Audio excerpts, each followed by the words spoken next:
अस्सलामुअलैकुम। New plus के साथ मैं हूं कामरान सुहेल। सिंध में अंधेर नगरी है और चौपट राज है। यहां कानून सोता है और करप्शन जागती है। करप्शन की ऐसी ऐसी दास्तानें हैं जिसे सुनकर आप दंग रह जाएंगे। एक दास्तान का जिक्र आज हम आपको अपने इस वीलॉग में कर रहे हैं कि कराची डेवलपमेंट अथॉरिटी ने 11 अरब 33 करोड़ रुपए के जो ठेके हैं वो बगैर किसी टेंडर के एक कंपनी को जारी कर दिए।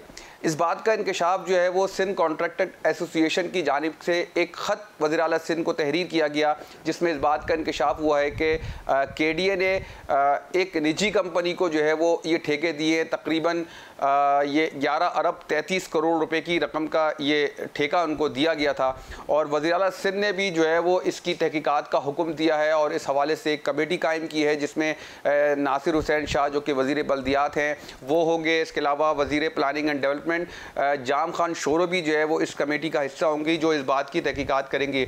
KDA ने सिर्फ यही स्कीम नहीं बल्कि दीगर और भी बहुत सारी स्कीमें जो इस शहर के अंदर जारी है, मंसूबे जारी हैं, उनके ठेके जो है वो इसी तरह निजी कंपनियों को दिए गए हैं। ख़ास तौर पर मैं इस कंपनी की बात करूंगा। इस कंपनी को जो ठेका दिया गया था उसमें सबसे अहम जो है वो करीमाबाद अंडरपास, जो कि इस वक्त हमें सफ़ेद हाथी बनता जा रहा है। यह 2 साल का अरसा गुजर चुका है और अभी तक इस अंडरपास के ऊपर जो है वो काम मुकम्मल नहीं हुआ।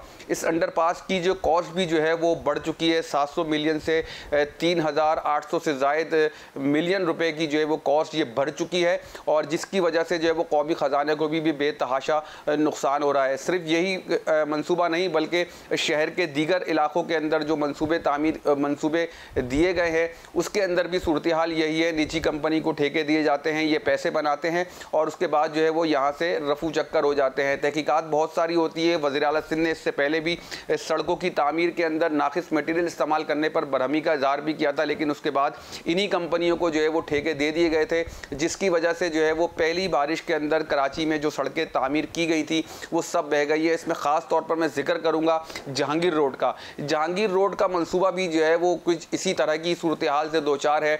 ये कई बार जो है वो ये सड़क तामीर हो चुकी है, इसमें अरबों रुपए जो है वो लगा चुके हैं, लेकिन जब बारिशें होती हैं तो ये सड़क बैठ जाती है और इस सड़क बैठने के चक्कर में जो शहरियों को जो है वो मुश्किलात का सामना करना पड़ता है। इसी कंपनी को जो है वो मुनव्वर चौरंगी का भी अंडरपास का मंसूबा दिया गया है और वहाँ पर भी काम इस वक्त जारी है। सूरत हाल ये है कि शहर के अंदर इस तरह करप्शन होती है और या तो ये करप्शन जो है वो हुकूमत सिंध के नाक के नीचे होती है या इनको मालूम ही नहीं पड़ता कि जो है वो जो इदारे हैं जो इस शहर को लूट रहे हैं वो सरकारी पैसे को, अवामी फंड्स के पैसे को जो है वो बेदरेग जिस तरीके से लूटा जा रहा है, ये एक सवालिया निशान है।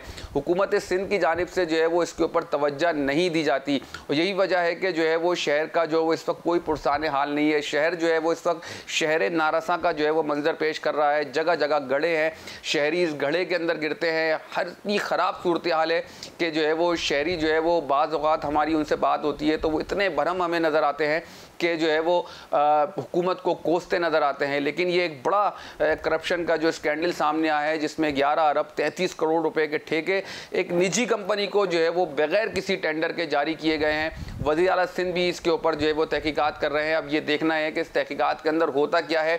अगर ये साबित हो जाता है कि KDA ने इस कंपनी को जो है वो बगैर टेंडर के ठेका दिया है तो उनके खिलाफ क्या कार्रवाई होती है, KDA के उन अफसरान के खिलाफ क्या कार्रवाई होती है या इस कंपनी जो निजी कंपनी है जो शहर की तरक्की की दावेदार है, जो शहर की सड़कें बना रही है और जिसमें शहरियों को जो है वो एक अजियत में मुब्तला कर रखा है, उनके खिलाफ क्या कार्रवाई की जाती है। बहरहाल इस सूबे के अंदर जो है वो सिर्फ यही करप्शन नहीं, बेतहाशा और इदारे हैं जहाँ पर जो है वो करप्शन इसी तरह अपने उरूज पर है। ये एक पहला मौका है वज़ीर आला सिंध के लिए कि इसको ये मिसाल बनाए। KDA ने जिस तरीके से जो है वो ये टेंडर पास किया है या बगैर किसी टेंडर के ये ठेके दे देते हैं, इनके खिलाफ सख्त से सख्त तरीन कार्रवाई की जाए ताकि आइंदा इस शहर के अंदर, इस कराची के अंदर, इस सूबे के अंदर कोई भी जो है वो अवामी फ़ंड या सरकारी पैसा जो है वो इस तरह ना लूट सके।